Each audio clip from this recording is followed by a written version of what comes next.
Selamat malam pemirsa, Anda kembali menyaksikan HAM dalam Derita. Salah.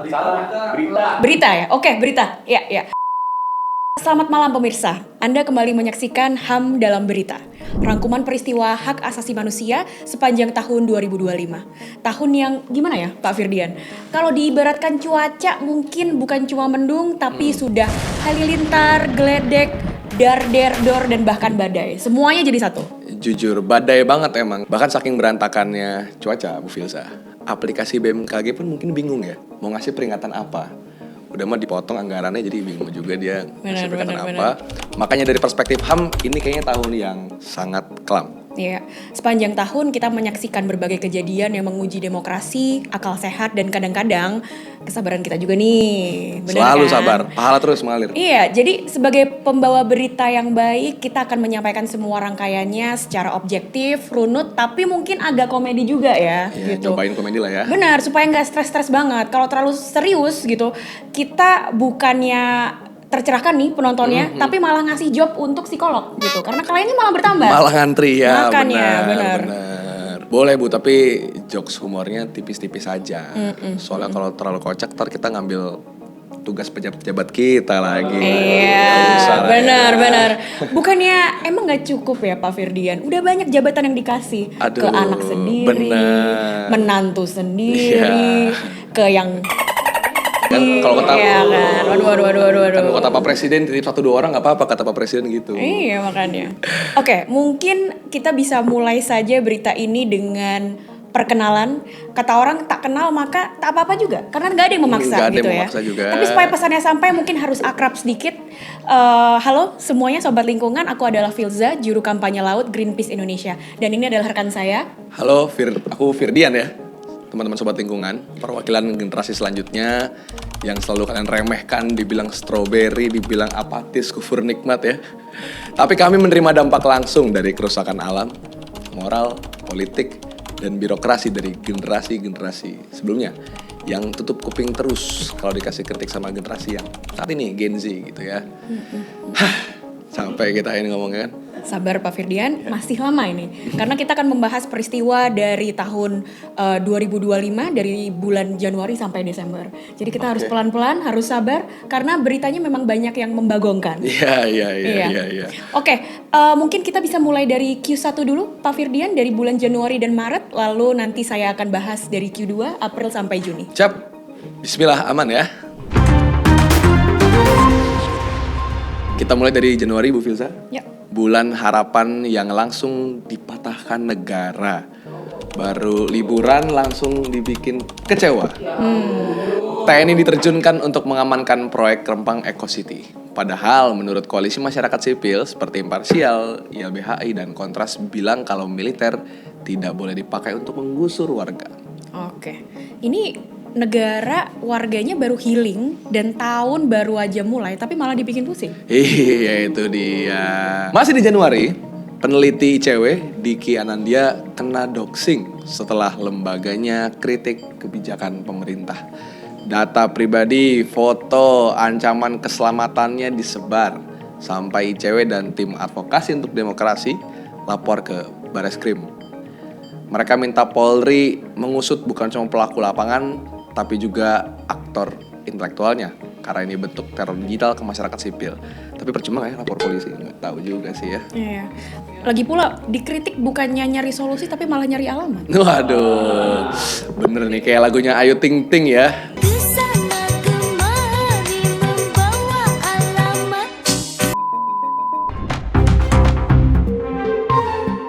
Berikutnya adalah bulan Februari. Dibuka dengan kasus pembunuhan perempuan berinisial N oleh prajurit aktif TNI Yonif 318 yang ternyata sudah disersi sejak 19 Januari.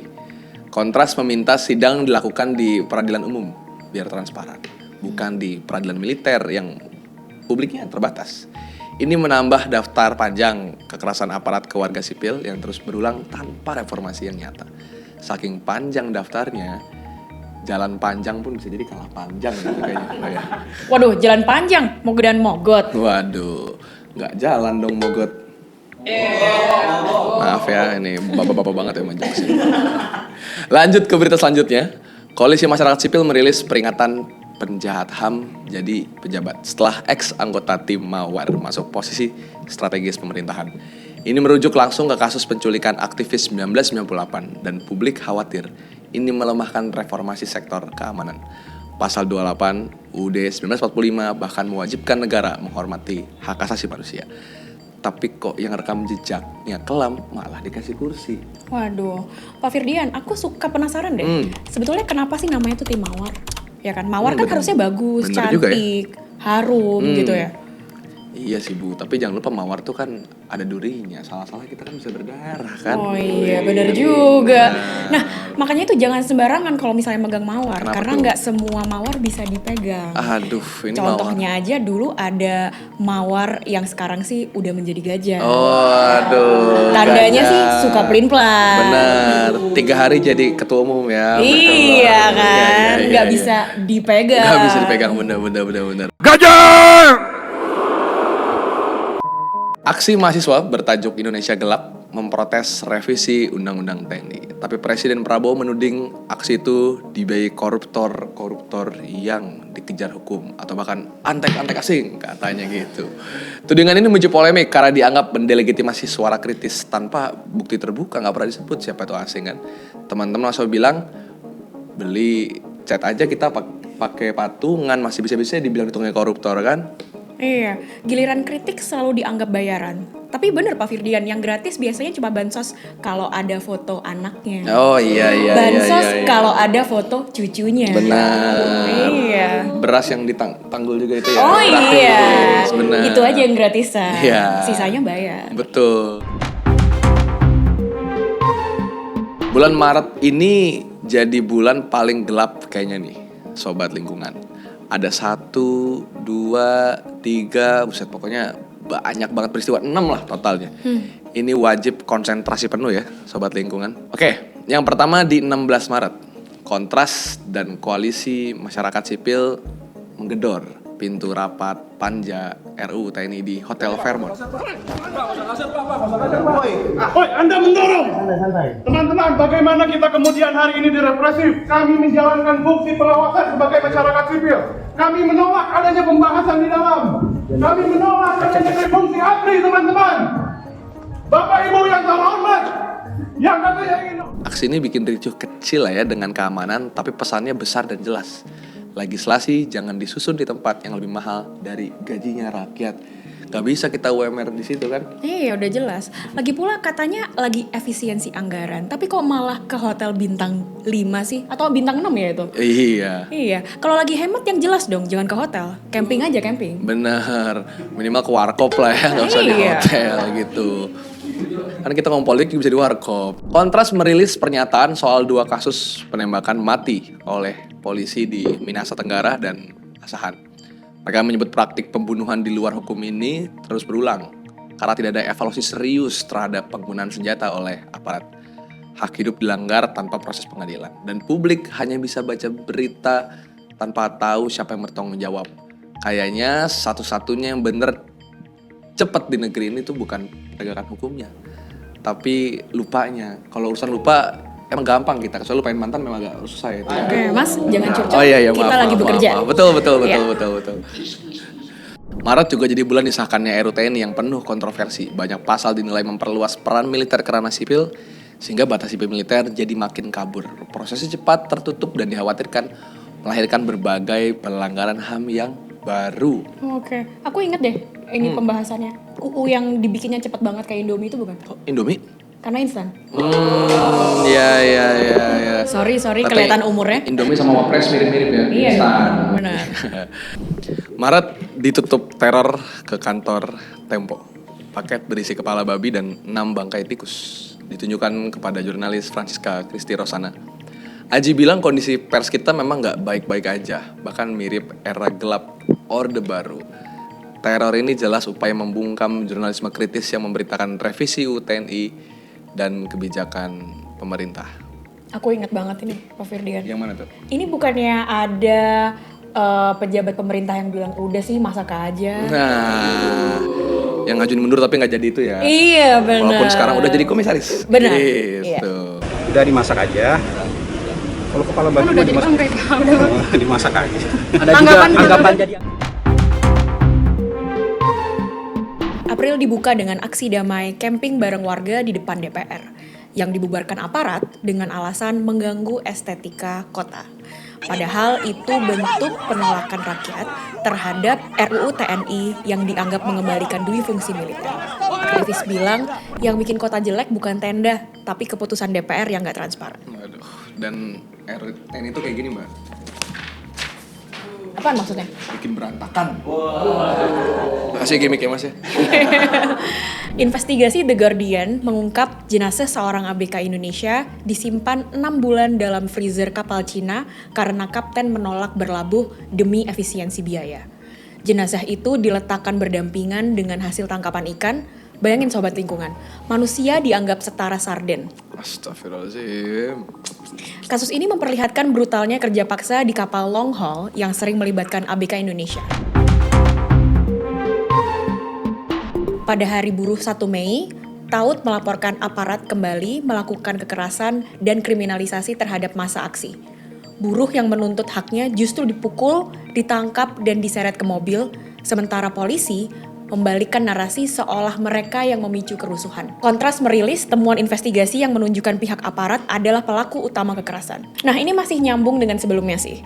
Letjen TNI Jaka Budi Utama, ex-anggota tim Mawar yang divonis 16 bulan dalam kasus penculikan aktivis 1998 diangkat jadi Dirjen Bea Cukai. Koalisi Masyarakat Sipil bilang ini mengangkangi konstitusi karena jabatan sipil strategis semestinya tidak diisi militer aktif, apalagi dengan rekam jejak kelam. Publik makin takut karena pesan yang muncul, impunitas bukan cuma dibiarkan, tapi juga dipromosikan. Bu Filza kan pengacara Bu, saya penasaran sebenarnya. Itu beliau kalau misal lamar kerja ngasih SKCK juga nggak ya? Kan kalau kita kan wajib tuh, masa mereka enggak? Waduh. Masa daftar kerja sih? Nah, ini juga nggak kalah heboh teman-teman. Opini kritis berjudul Jenderal di Jabatan Sipil di mana merit ASN tiba-tiba dicabut detik.com tanpa penjelasan. Lalu sang penulis mengalami teror, termasuk didorong orang tidak dikenal dari motor. Dewan Pers mengecam keras tindakan ini karena mencederai kebebasan pers dan membuat jurnalis semakin tidak aman. Koalisi menilai ini adalah tanda sensor digital mulai dinormalisasi. Tapi kenapa ya Bu? Bukannya ngasih perlindungan ke jurnalis, Dewan Pers malah nyaranin buat ngilangin tulisannya dari website. Nah, ini dia. Tulisannya apa orangnya sih sebetulnya yang hilang? Waduh, ngeri. Lanjut yang gak kalah heboh nih. Tanggal 28 Mei, Presiden Prabowo menyatakan Indonesia dapat mempertimbangkan pengakuan terhadap Israel jika Palestina diakui. Begitu negara Palestina diakui oleh Israel, Indonesia siap untuk mengakui Israel. Kontras menyebut ini diplomasi berdarah karena mengabaikan fakta kejahatan kemanusiaan Israel terhadap warga Palestina. Pernyataan ini memicu kritik keras karena dianggap mengkhianati prinsip anti penjajahan UUD 1945. Oh, jadi kalau di negara sendiri teriak antek-antek asing, tapi di luar agak kucing Bu ya itu ya? Nah, Waduh. itu dia tuh. Iya.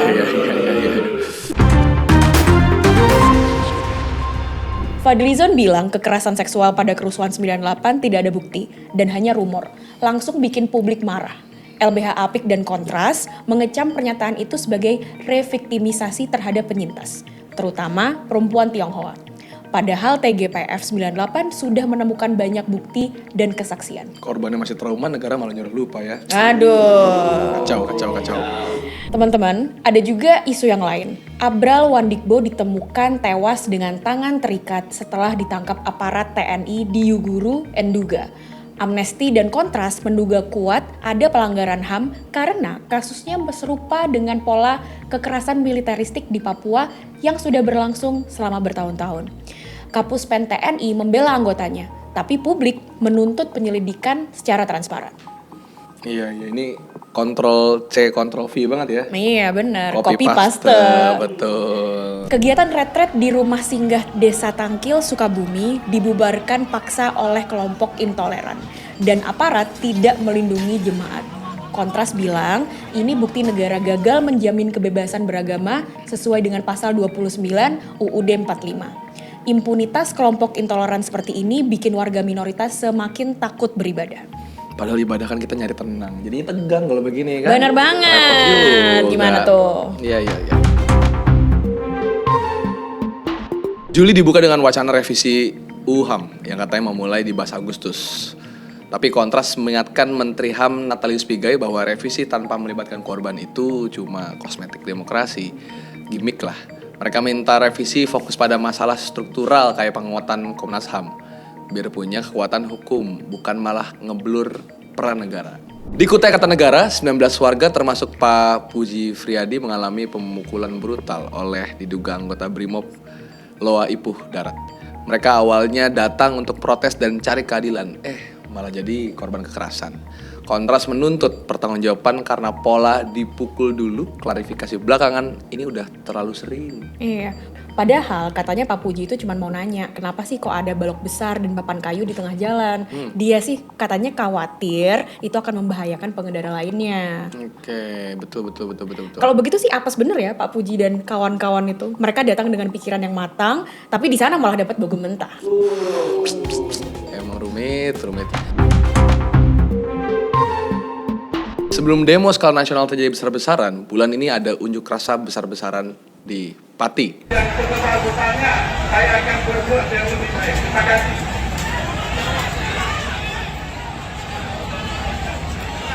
Aksi ini bagian dari gelombang protes rakyat daerah yang merasa suaranya makin dikecilkan oleh pusat. Bupati Pati ngotot naikin pajak bumi bangunan PBB sampai 250%, bahkan menantang rakyatnya sendiri yang nggak setuju. Itu namanya Pati versus Bupati. Pemimpin kok bukannya bela rakyat, malah bela tarif.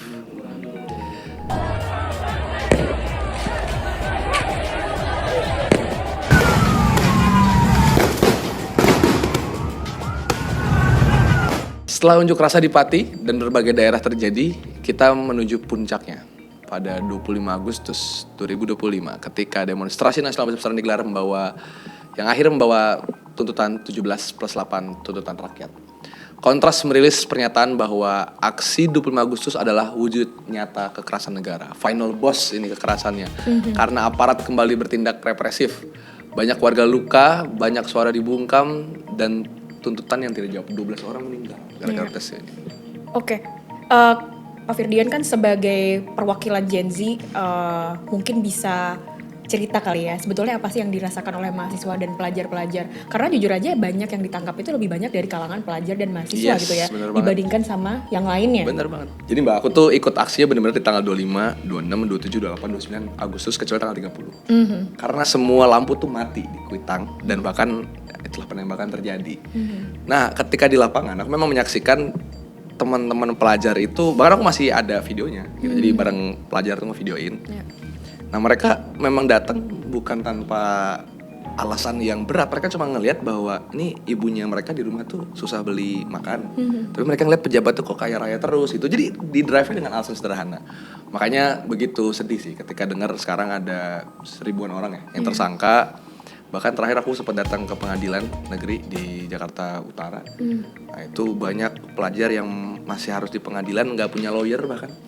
Nah, itu ibu-ibunya datang naik bus dan nangis semua gitu karena ini anak saya nggak salah apa-apa. Ya gitulah. Jadi termasuk aktivis Del Pedro Marhen yang ditangkap pada September dan memicu kekhawatiran soal kriminalisasi terhadap pembela HAM. Penangkapannya menambah daftar panjang orang-orang kritis yang diproses tanpa transparansi penuh. Publik makin khawatir karena tren kritik sama dengan ditangkap mulai kok kayak normal gitu. Iya. Kalau kritik aja bisa ditangkap, lain kali kalau misalnya gue bikin meme bisa ditangkap kan? Waduh, iya. Kalau misalnya ngeluh harga kopi bisa ditangkap juga. Padahal ya kita sebenarnya nggak ada yang mau makar ya. Kita makan gitu. Bener banget. Nggak ada niat makan lapar gitu ya.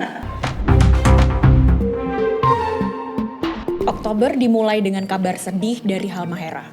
11 warga adat Mabasangaji divonis 5 bulan 8 hari karena mempertahankan tanah mereka dari tambang nikel. Hakim bahkan bilang mereka bukan pejuang lingkungan, padahal mereka cuma lindungi ruang hidup sendiri.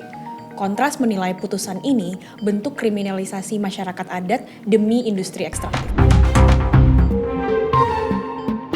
Awal November, Presiden Prabowo resmi menetapkan Soeharto sebagai pahlawan nasional. Dan Patah hati nasional. publik langsung gaduh lah. Korban dan keluarga pelanggaran HAM masa Orde Baru protes keras karena banyak kasus gelap yang belum terselesaikan. Banyak yang bilang ini adalah bentuk pemutihan sejarah sambil menutup luka kolektif bangsa. Berarti ini di film Avenger juga Thanos harus jadi pahlawan nih, udah bukan penjahat lagi tandanya. Iya. Klik. Kebalik dunia ini emang. Masih bulan yang sama, DPR mengesahkan RUU KUHP yang menuai kritik dari akademisi dan masyarakat sipil. Banyak pasal dianggap tidak melindungi tersangka maupun korban. Tapi bisa banget dipakai buat mengkriminalisasi aktivis dan jurnalis. Prosesnya juga cepat dan minim partisipasi publik.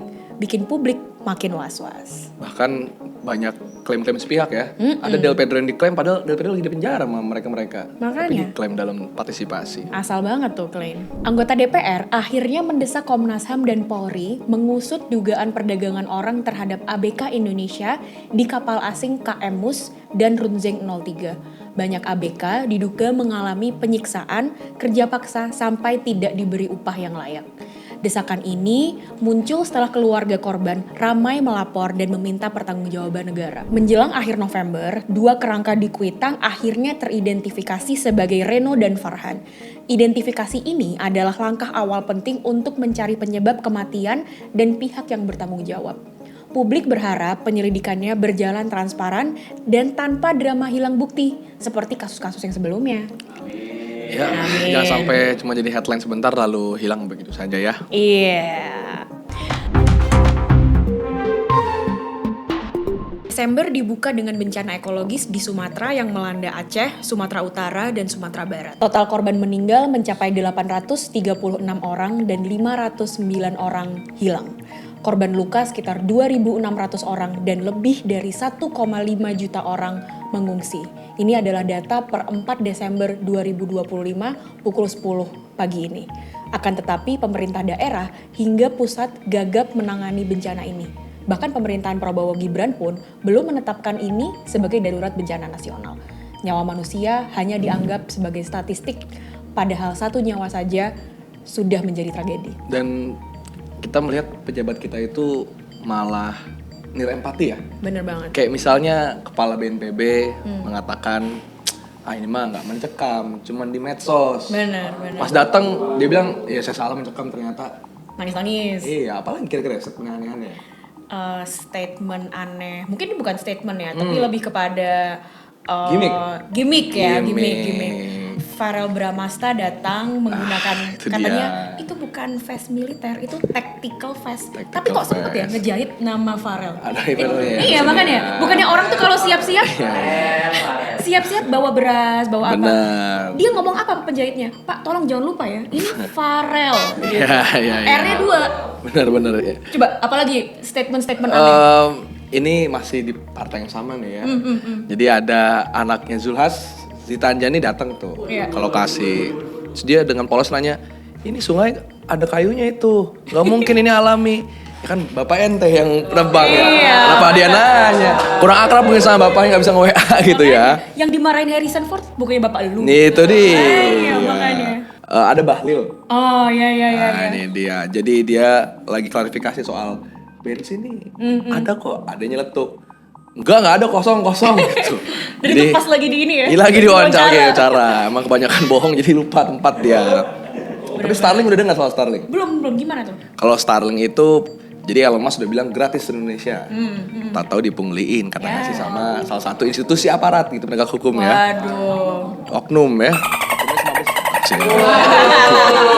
Kok bisa-bisanya di tengah bencana banjir orang lagi ribut ngirimin bantuan? Iya. Dia sempat-sempatnya ngasih 20.000 per jam atau per apa itu Starlinknya? Gila.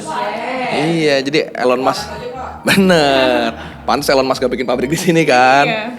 Ada juga yang kocak dari Menteri Pemuda Olahraga yang gak muda-muda amat, Erick Thohir, Bukan yang gue ngomong. dia bilang mau ngasih bantuan alat-alat olahraga ke bencana. Siapa yang make kata gue? Jujur, ini orang lapar bukan pengen pedal ya. Makanya, aneh banget. Dan ini juga unik, mungkin terakhir gitu ya, karena saking banyaknya. Mentan ikut-ikutan membuka donasi, nggak mau kalah sama Ferry Irwandi, sama siapa. Jadi kan sekarang ada tagar-tagar tuh konten kreator 1, pemerintah 0 gitu. Kata mentalnya nggak mau ikutan kalah gitu. Ya, dan mungkin kita pun masih melihat hari ini Presiden Prabowo bilang keadaan sudah baik-baik saja katanya. Padahal kita masih tahu bahwa data-data tadi terus bertambah tiap harinya. Iya, kita nggak tahu lagi ke depan statement-statement aneh dan unik dan apa lagi yang mungkin akan keluar ya. Yes, betul.